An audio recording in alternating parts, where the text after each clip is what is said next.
pregnancy terms here. Okay? Conception, that's fertilization. That's the moment when the sperm goes inside the egg. Fertilization. Boom. Okay? There's 300 million sperm in one ejaculate. But only 100, not 100 million, not 100,000, only 100 ever make it to the egg.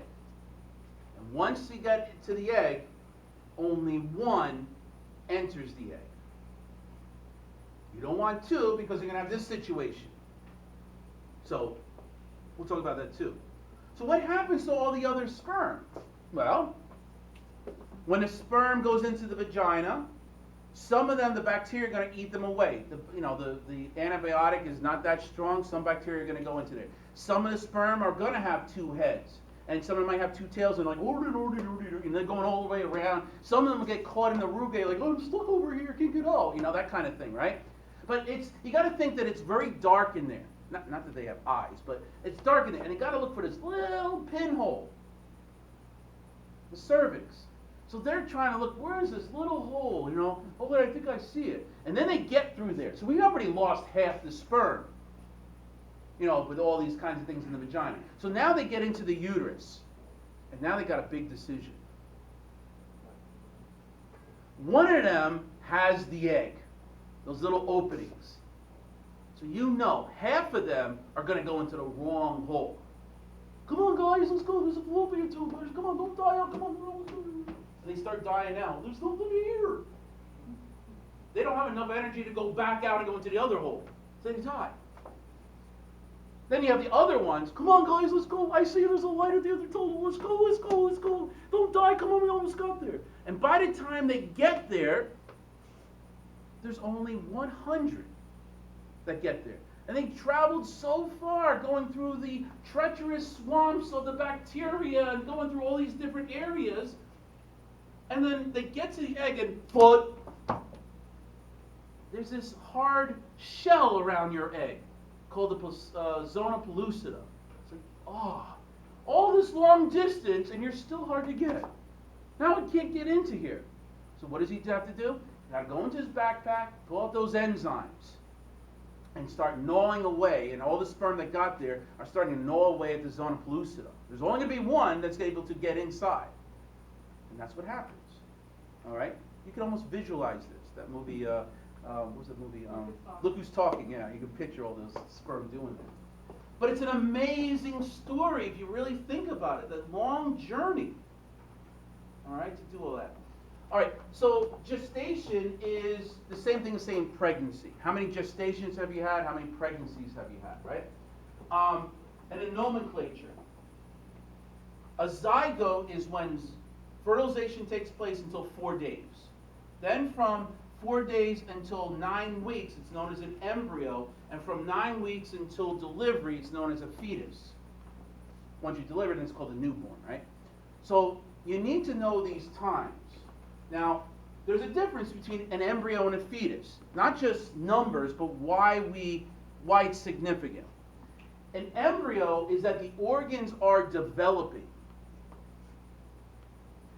A fetus, all the organs are there, they just have to grow bigger now and get more developed. But as an embryo, the organs are developing. Now, my question is this.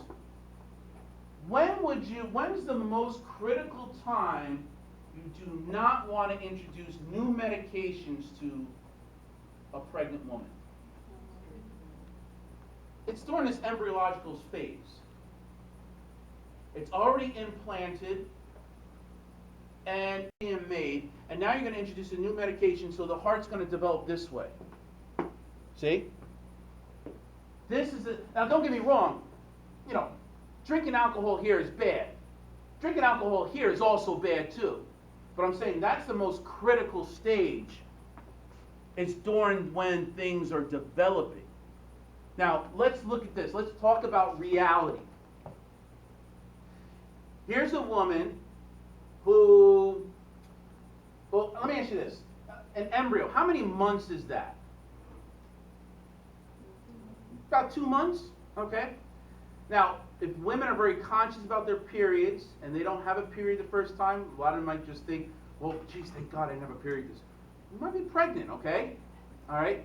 And then you don't have a period a second time. Oh, I think I'm pregnant. I better stop drinking. See, but the damage was already done. If you're going to wait until 8 or 9 weeks later, does that make sense? That's reality. And that's where, I would say, I think the last time I looked at the quotes is that 68% of pregnancies were unplanned. That's quite a bit, 68%. Now, most of the ones that are not planned, the ones that are planned, most of them, they're going to an infertility clinic. So they're trying to get pregnant with a doctor and stuff, okay? So we just have to be careful with this stuff, all right? So understand the differences between a zygote, an embryo, and a fetus, all right, and the significance about that. So this is what normally happens, right? The egg and sperm, they meet. Where do they meet? What part of the fallopian tube? Ampulla, right? All right, where the sharpest bend is. It's over here, all right? And then about a week later, it's going to go into the uterus.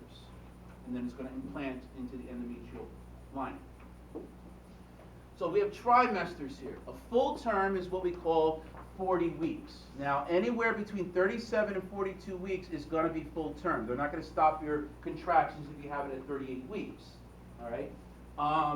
But at 42 weeks, they say, look, this is where there's going to be less fluid around the baby. We got to induce you. Okay? Just because you're at 40 weeks, if there's enough fluid there and it looks healthy, they're not going to just induce you.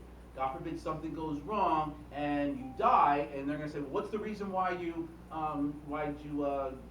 delivered the baby and put all these medications in you and now mom's dead? Well, because mom wanted to have the baby. That's not a good enough reason, at least today. All right? There has to be some reason when there's not much fluid around the baby's heart is not beating adequately, whichever reason, but it's not just because mom wants to have it done. Because God forbid something goes wrong, there's nothing that's going to keep that doctor alive in a courtroom. Does that make sense? Okay. But at 37 weeks to 40, if you go, we'll just let you deliver. So a trimester is every 14 weeks. We go up to 42 weeks for that. So the first trimester is 14 weeks, second is up to 28, and then third trimester is 42. That's how they come up with that. Okay. And again, we don't like to introduce any new medications to be on the safe side during the first trimester. I know it's up to like 9 or 10 weeks. But we usually just say the first trimester just to get it out of the clear. Okay? Now, how long are the egg and sperm viable? This is stuff that I wish I could be talking to high school kids about. Okay? An egg, once it's ovulated, it can stay alive for about 24 hours. Okay? 24 hours. Well, you don't know when you ovulate. It's supposed to be day 14. But that's plus or minus 3 days. So you might ovulate on day 12. That's why we see a lot of unplanned pregnancies going on here. You might ovulate on day 17. Oh, it's after day 14, so we can have intercourse, come on. They don't know when. See what I'm saying? You've got to understand this concept. How long can the sperm last?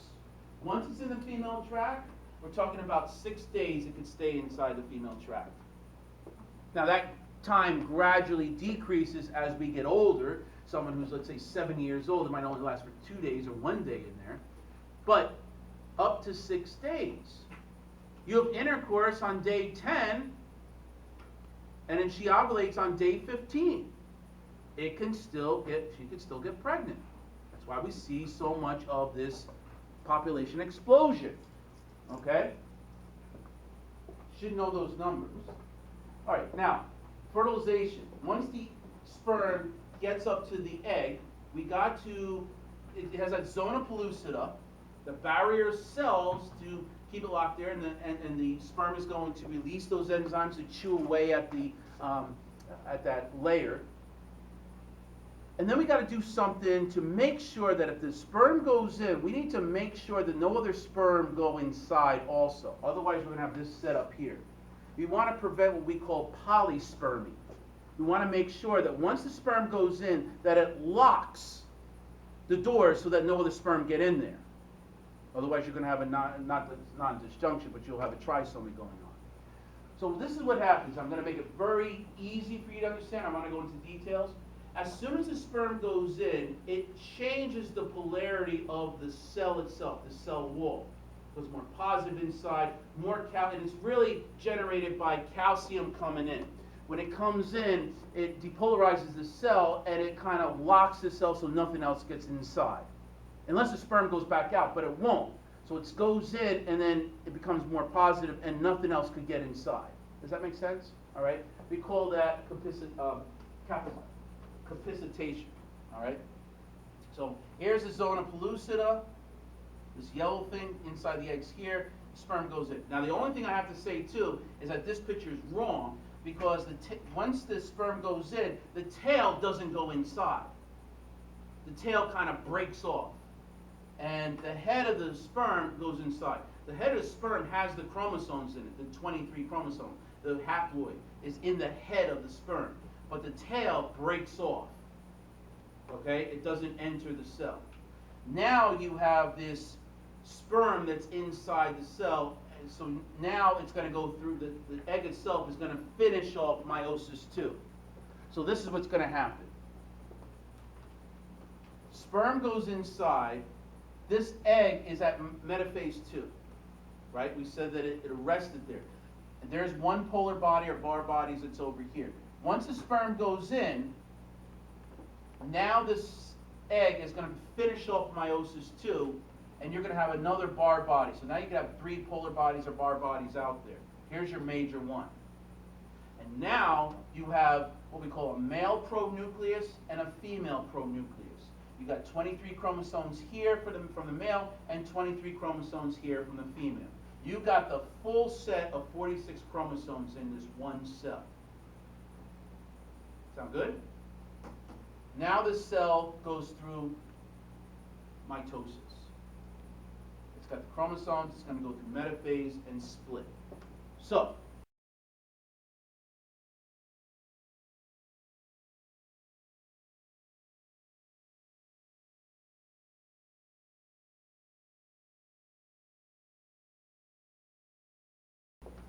what you got here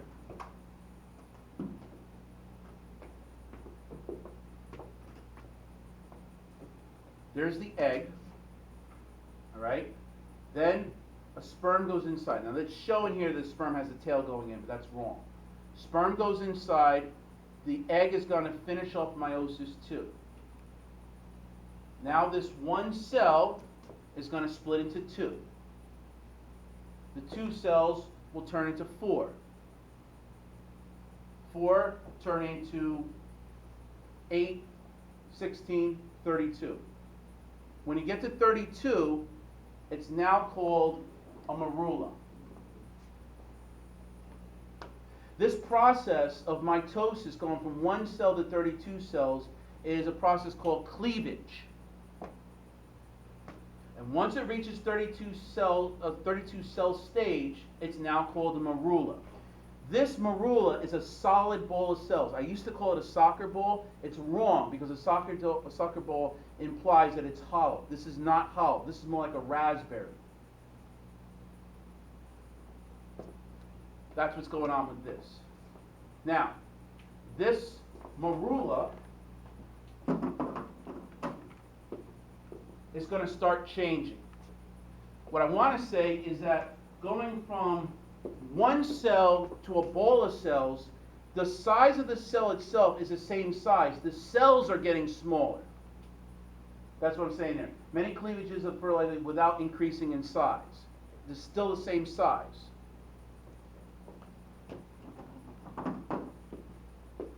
Now you have this ball of cells, solid ball of cells. At the morula's phase, it's now going to start turning hollow inside, and you're going to do some changes. This now turns, and look at inside, it starts getting hollow. This is now called a blastocyst. And a certain amount of cells are going to be clumped up on one side, and here it's showing it as yellow. And the rest of it will just surround it with an area that's going to be fluid filled. So this blastocyst has two parts to it. It's hollow now, and the trophoblast, which is the gray area around here, is going to make our future placenta. And it releases a new hormone called beta-HCG. You'll learn about that in lecture. The only place it comes out of is here, in a pregnancy. So yes, when you get a pregnancy test in the urine, the beta-HCG flows into the urine. So if beta-HCG is present, you're pregnant. It only comes out of a pregnancy. Okay? And high levels of beta-HCG also cause morning sickness. Again, you'll learn about that later. So this is the gray area is known as the trophoblast, and that's going to make the future placenta. The area of the yellow in here that kind of gets pushed off to one side, but inside, we call that the inner cell mass, and it's going to make our future embryo.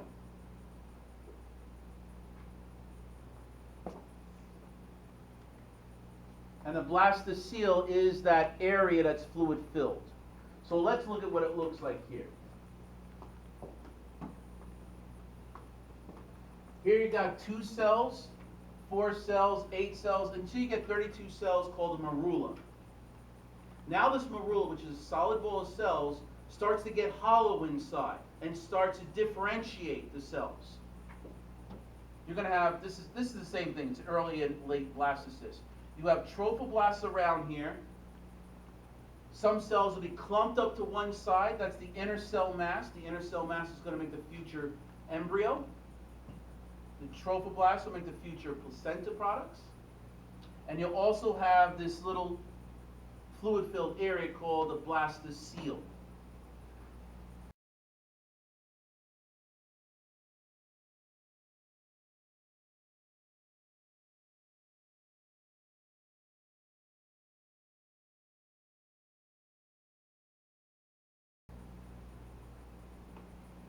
Okay? Sound good? All right? So where does this all take place? All through here. Egg comes out. Here's the ampulla. You're going to have fertilization take place here. 2 cells, 4 cells, 8 cells, morula. You got the blastocyst. This is about 7 days later, and now it implants into the endometrial lining.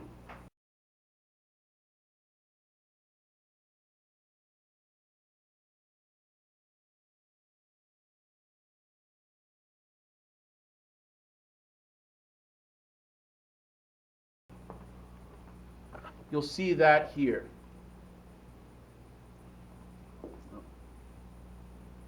Okay. I showed this before with parts of the ovary. But now, when you look in the fallopian tube, you'll see different stages of this zygote, or embryo. When you look here, this kind of goes with, the picture here goes with the first one here, the second one over here, the third one here, and you can follow that kind of thing. This is also fair game for your practical exam. That's why I'm going through all this too. Okay? Questions on that? Now, stem cells. I want to leave you with this. This will probably only take me a couple minutes. If I take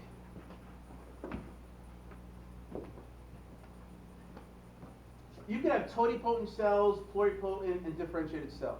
A totipotent cell means that any of these cells in the morula can make anything it wants. All right? Because it's undifferentiated. Then there's going to be a point, like one of those cells could make a muscle cell, it could make a nervous cell. It could make anything it wants. Then they get more specific, something called pluripotent, where once it becomes a muscle cell, now it's devoted to become a muscle cell. But it can still become a smooth muscle cell or a skeletal muscle cell until it reaches a differentiated level where a liver cell can only become a liver cell.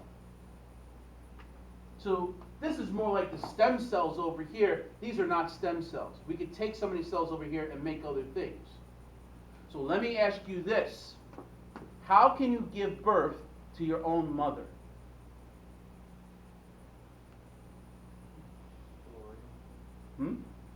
DeLorean, yeah, Back to the Future. No, without that kind of stuff. How can you give birth to your own mother? All right, think about this. Now, this is in theory. Mom gets pregnant. She makes one of these. Now, this is in theory. You could take this out of mom, take one of these cells off, freeze it, put this back into mom.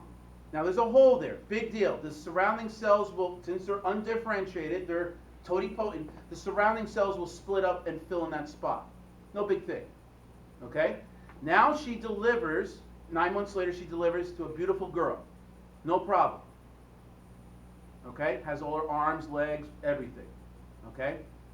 Now this girl comes 18 years old, she gets pregnant, and she delivers a girl. No problem. Does that make sense so far? Now, this girl, 18 years later, you follow me? This girl, 18 years later, she remembers that her mother had a stem cell that was left in the laboratory for the past 40 years. Can she get that one cell, because it's more advanced now in science, can we take that one cell and put it in her? Has what chromosomes in there? Mom's, right? And then that one cell divides and divides and divides, and then she gives birth to her own mother. Do you catch that? Right? That's how Dolly and Polly were all done back in the Netherlands with the sheep and stuff. Now, this is interesting stuff. We can't do that in America. And I think the reason why, I think in the right hands you can make 1,000 Einsteins. In the wrong hands you can make 1,000 Hitlers. Okay? But I'm trying to not show you that I'm being Dr. Frankenstein here. I'm trying to show you the importance or significance of what totipotency is. That you can make all these different cells from it, stem cells. Okay? One cell over here, you can make different things over here. All right? And studying the stem cells, we can learn how these defects occur, and we can correct them through science, through years of advancement with the different research companies, to see what we can learn from these defects and what we can do with stem cell research. All right, I'm not going to ask you about stem cell research, but we have done, let's say someone goes into a burning building, or a fireman goes into a burning building, and the whole thing collapses on his head, and his whole side of his head burns away. He's fine, but his whole ear is gone. Now, aesthetically, that's not going to be pleasing. But through new advancements, we can grow ears. We could grow ears on animals, and once it gets to fully developed, we could cut it off the animal and put it on the person over here. You could get this template made of titanium over here, put stem cells on it, make it grow into this kind of setup. And what you can do, make it grow on an animal over here. I guess you could put it on your arm.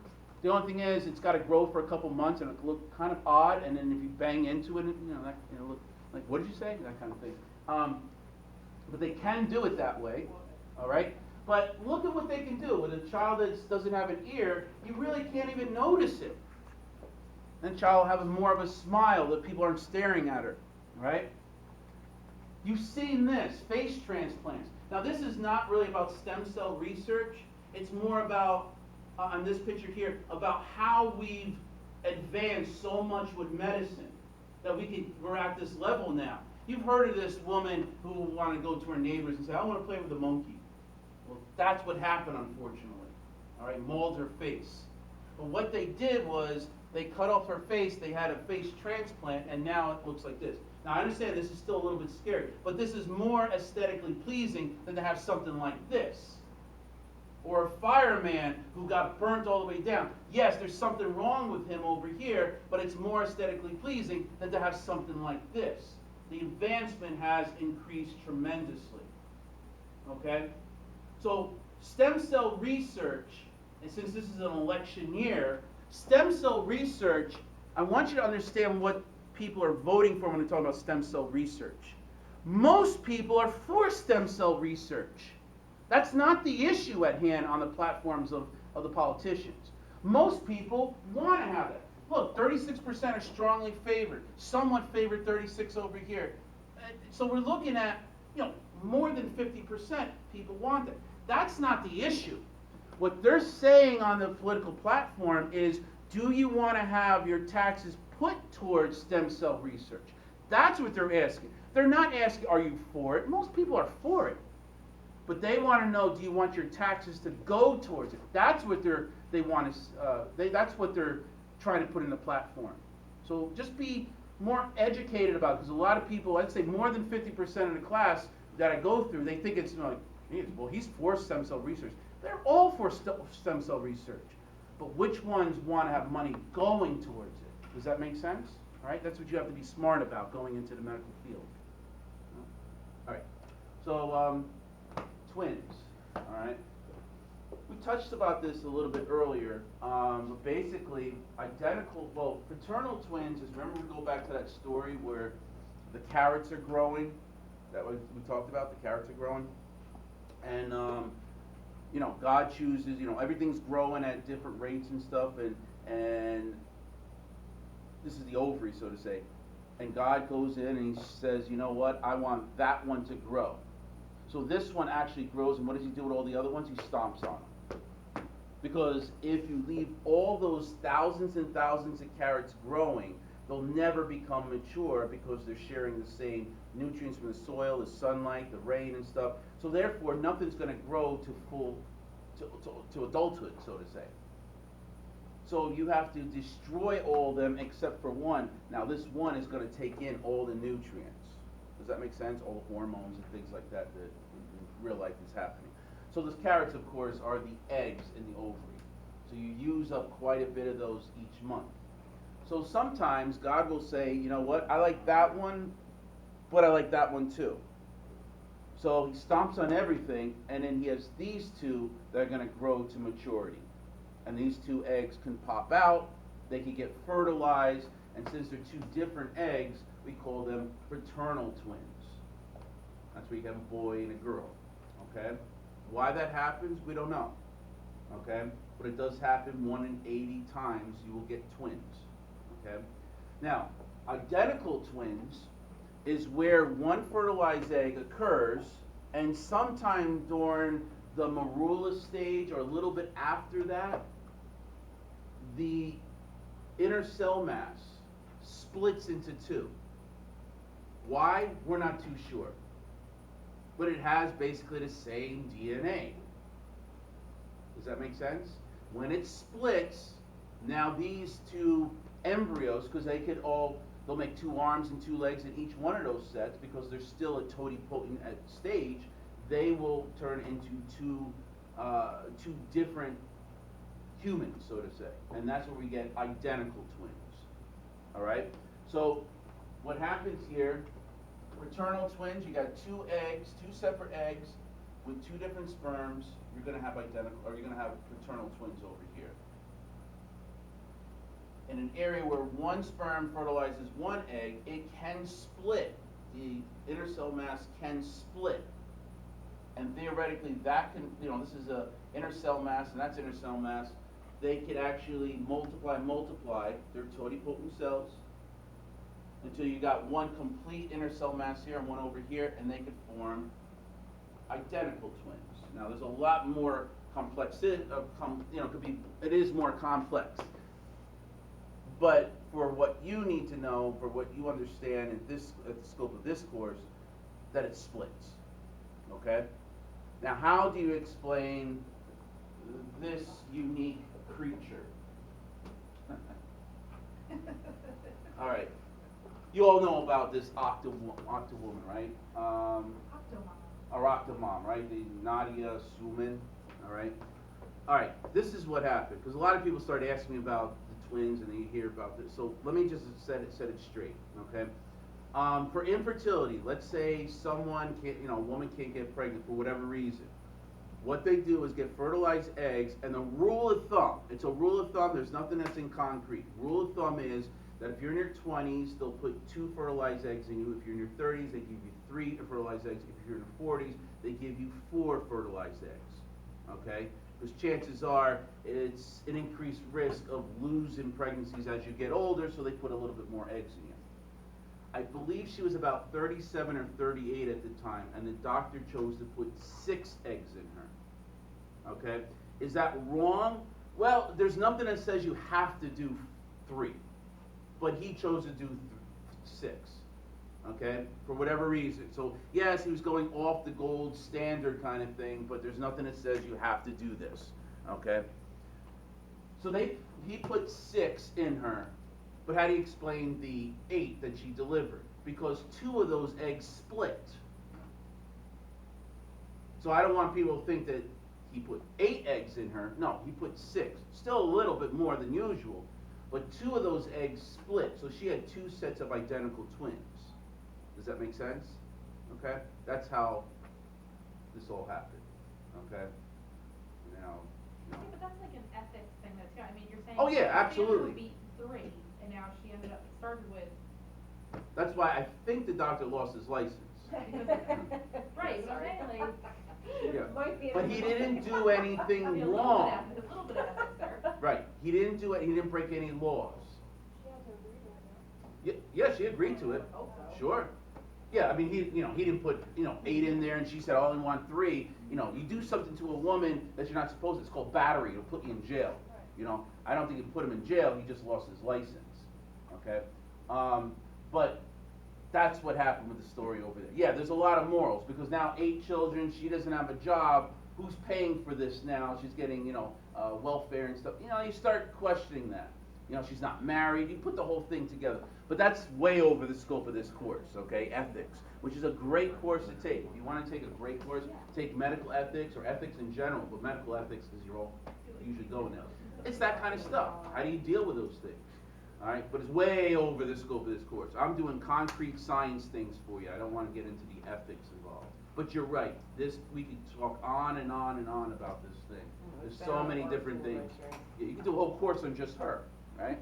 So, but that's a story about her. Any questions about that? No? Okay. All right. So let's continue our story with implantation. Okay. So you have this inner cell mass that's going to make the embryo, the future baby, right? This inner cell mass, now this whole blastocyst is now in the uterus. Okay, it's not implanted yet. That's what we're going to do now. Now it's moving into the uterus, and that's about 5 to 7 days later. So, yeah, when we look at this, right? This is let me show it again. Okay, so what you got over here, again, each one of these pictures corresponds to what's in the model. All right, these pictures over here. If you follow it, it'll follow that kind of thing. From where fertilization takes place, in what part of the fallopian tube? Ampulla, okay?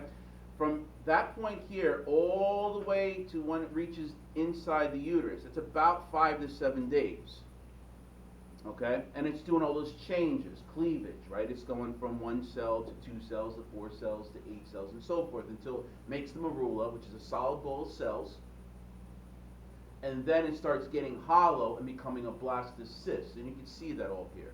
It becomes a blastocyst basically inside the intrauterine cavity, and now it's ready to get implanted.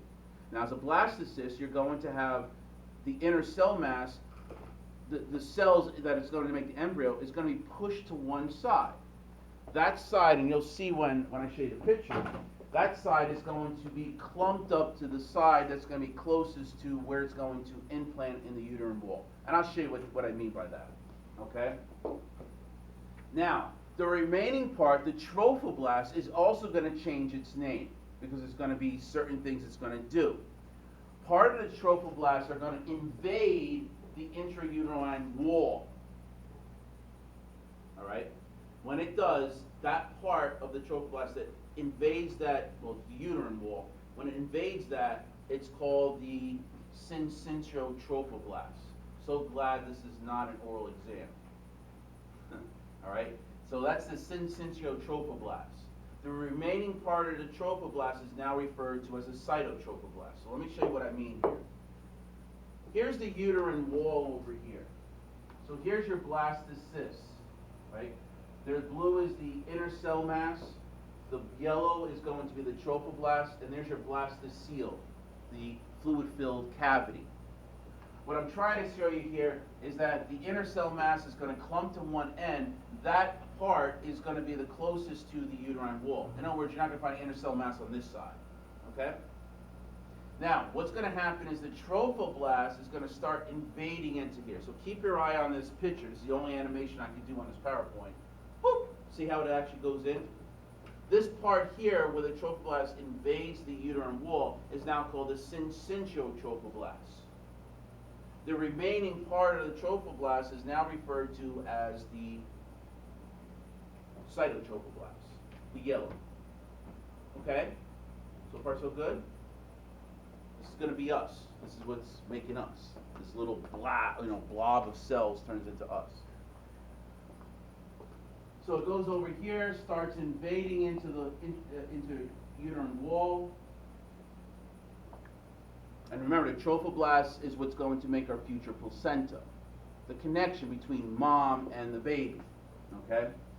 Now we got to talk about what's happening to the inner cell mass because we have some changes going on here. Okay? You can see the changes. Now what's going to happen is this inner cell mass is going to split into two different types of cells. We give them names. These names are germ layers. And we're going to have 3 future germ layers, but at this point there's only 2. In the blue, it's referred to as the ectoderm. And the yellow is referred to as endoderm. These are 2 germ layers. Now the ectoderm and the endoderm are going to fuse in the middle as solid cells. That's going to be our future embryo. There's also going to be a sac that's going to surround the embryo. That blue sac is the amniotic sac.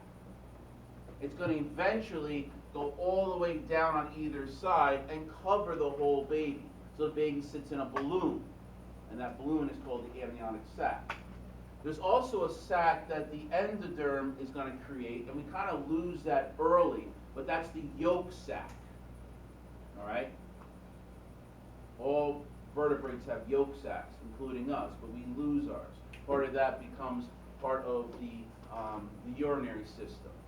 Okay?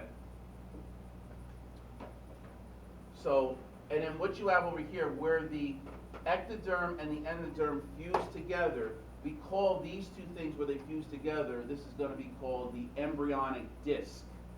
And this embryonic disc is made up of 2 germ layers. But we have another germ layer that's coming in here. Okay? So there's our embryonic disc, the ectoderm, the endoderm. Okay?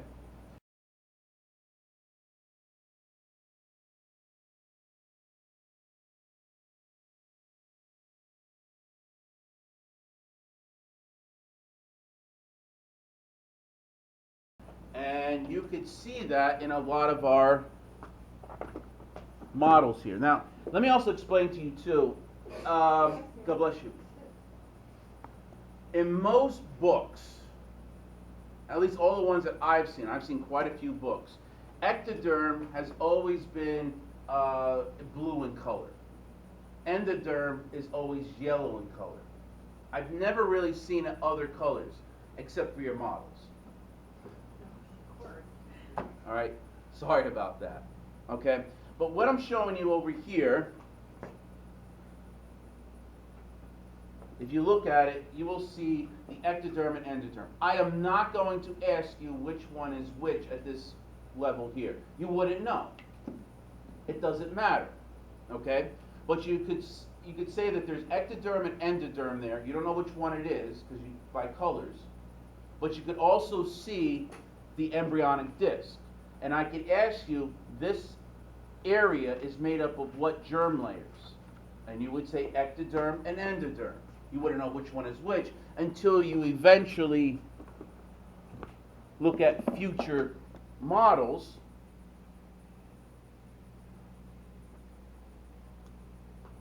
Because now you'll notice that the yolk sac is red. The embryo is yellow. So now you know which one is going to be the ectoderm or endoderm. Does that make sense? All right? But from this model, you wouldn't be able to tell. Okay, does that make sense? Now we have another model, a few other ones. And this one's halfway there in colors. But you could also see the embryonic disc here. In this case, the yellow is the endoderm, but they made pink as ectoderm. Okay? So, so this picture could be on there too, and you can see the embryonic disc made up of endoderm and ectoderm. Okay? Questions about that? And that's just laying up against the inner wall, that's what the top margin of that is? Correct, yeah. It'll be like in this, try up here. Yep. Okay? All right. So this is what we call gastrulation. It's the formation of the 3 germ layers, making the embryonic disc. But I only told you about 2, ectoderm and endoderm. So let me talk about the third one. Now what you got to picture here is, let's look at the top of the embryo. Okay? So we're looking at the top of the embryo, which means you're looking at ectoderm. All right? Think of this as a sheet of Play-Doh. Okay? And what I'm going to do is that I'm going to take my thumb and I'm going to push in a certain area closer to one end. So up here. We call this a primitive node. I'm just going to press in, make an indentation there. Then what I'm going to do is, and this is ectoderm, so underneath this is endoderm, right? Underneath will be yellow.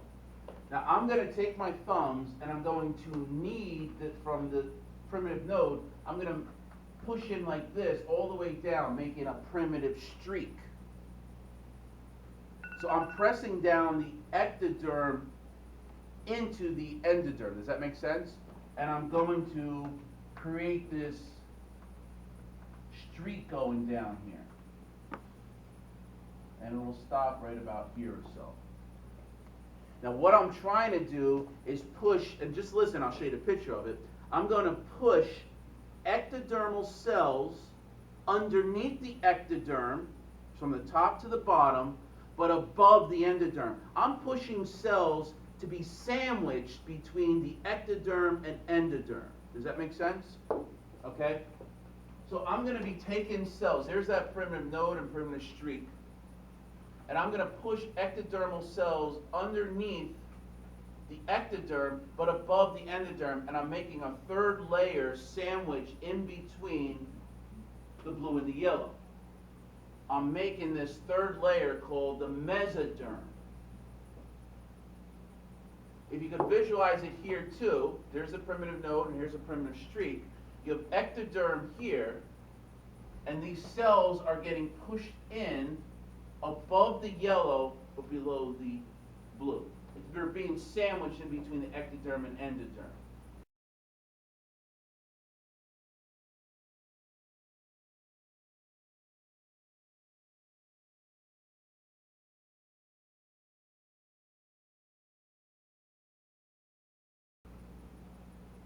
Can you visualize that? Okay? That's what's happening. We don't have a model of that, but you should know in that order. And again, I'm doing this for not just lab, I'm doing it for lecture too. You know, a lot of people think, you know, in order what happens. And they get, you know, they might say, you know, the order of making the embryonic disc.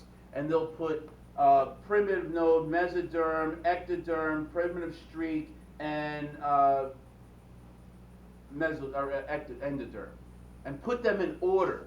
And students would usually say, well, you got ectoderm and then mesoderm and then endoderm. No, mesoderm is the last thing that happens. Do you see what I'm saying? So they might have that in order. Okay?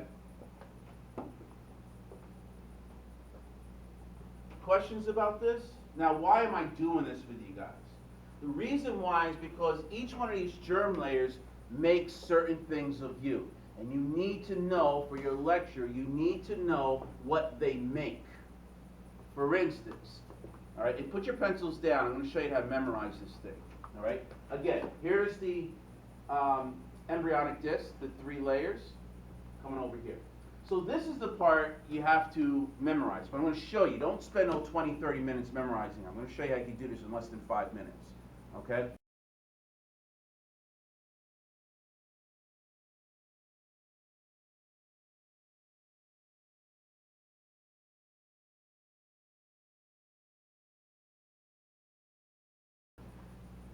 We have ectoderm, and here's all the stuff it makes. Here's mesoderm and all the stuff it makes. And here's endoderm that makes everything here. This is what makes you. Okay? Now, for instance, ectoderm is going to make all the nervous system and a better part of the skin. And that's pretty much what you need to memorize. That's not too bad. Nervous system and better part of the skin. All right? And I'll show you what I mean. All right? Because look, you have, ectoderm is going to do the epidermis, hair, nails, skin, gland. That's skin, right?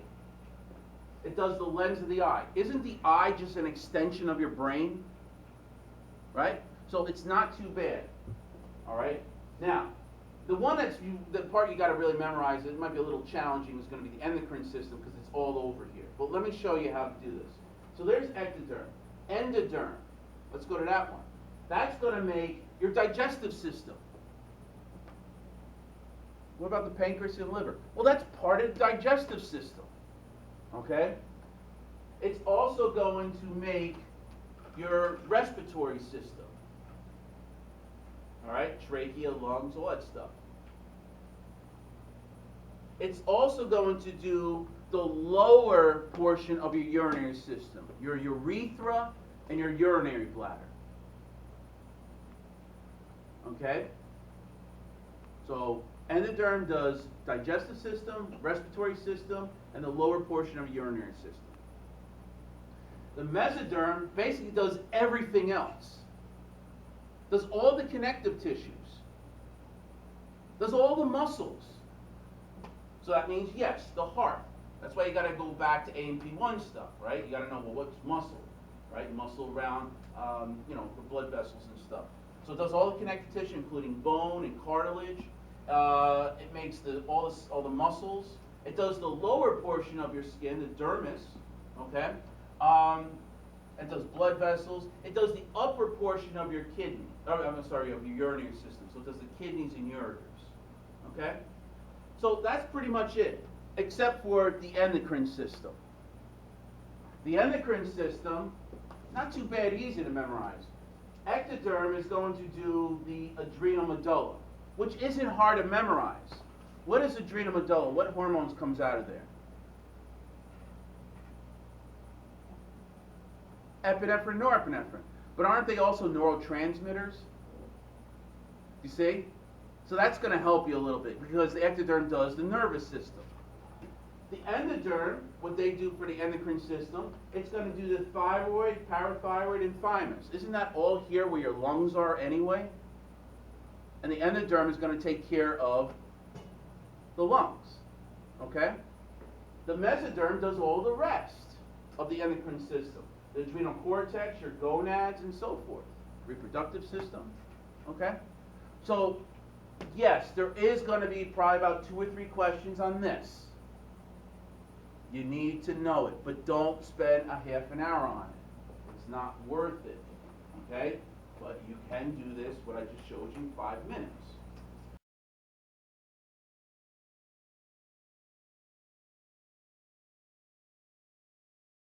Okay? Questions on this? All right, you do need to know the germ layers, though. Okay.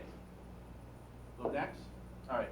Now, these next few slides are just overviews or summaries of stuff that we've been talking about or stuff that you're going to be talking about in the lecture. I just put them up here. Where this all takes place, like ovulation, fertilization takes place on day 1. Where does implantation take, and so forth. When you learn about beta ECG, you'll learn about where this rescue is and so forth.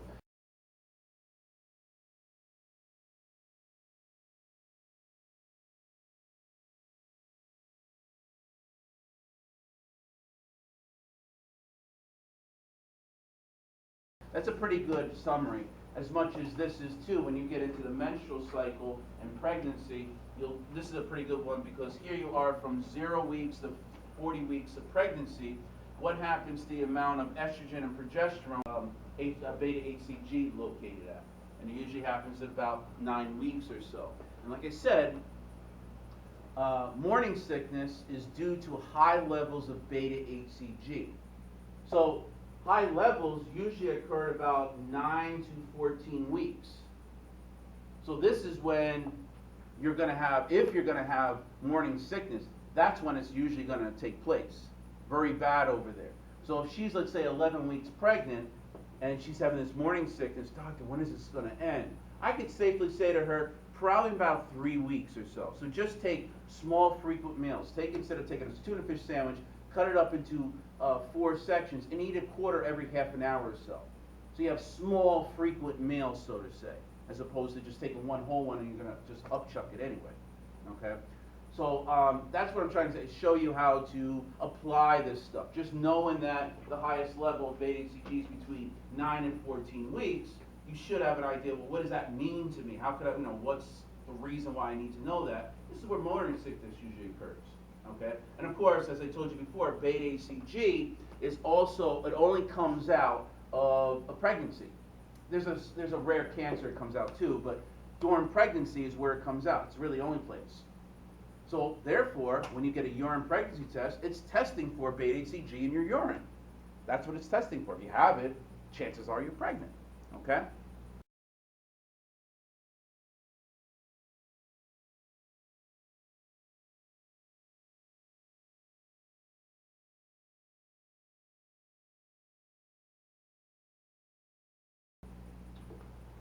This is also another good one. I got this from your textbook too.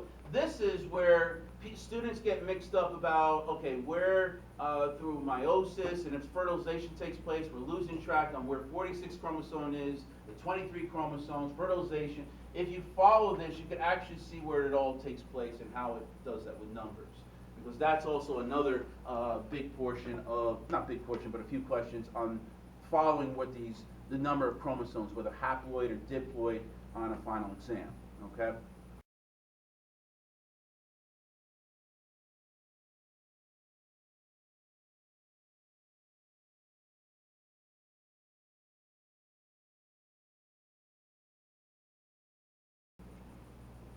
Questions on that? Those are just summary slides. Okay, now let's continue our story here. You have this amnion, okay, this balloon that's going to surround the baby, okay? And it's filled with what we call amniotic fluid to help cushion the baby. So when mom just, trips on something, the baby's like, woo, and like kind of cool, because it's just floating in there. It cushions the baby, okay? And that's what's good about that, okay? You also have the umbilical cord. We learned about that earlier, okay? Attaches the embryo to the placenta. There's 2 umbilical arteries and 1 umbilical vein, right? 2 umbilical arteries take deoxygenated blood from the baby and bring it back to the placenta to mom. The umbilical vein goes from the placenta with oxygenated blood and it goes to baby from mom, okay? So there's our little embryo that's going over here. There's the yolk sac we're going to lose soon. The light blue is going to be the amniotic sac, okay? And that's what he kind of looks like, all right? That's what all of you look, right? Kind of cute, all right? This is interesting. Wouldn't test you on this, but you can deliver a baby still with the sac intact, okay? I've never done that. It's not me. We usually just want to get the baby out. We're not trying to, be cowboys and cowgirls and saying, hey, we got this. We're trying to. You want to get the baby out as fast as possible. So the baby's not under medications with the mom's getting and stuff. But you can do that, and the baby's, in the sac. Okay.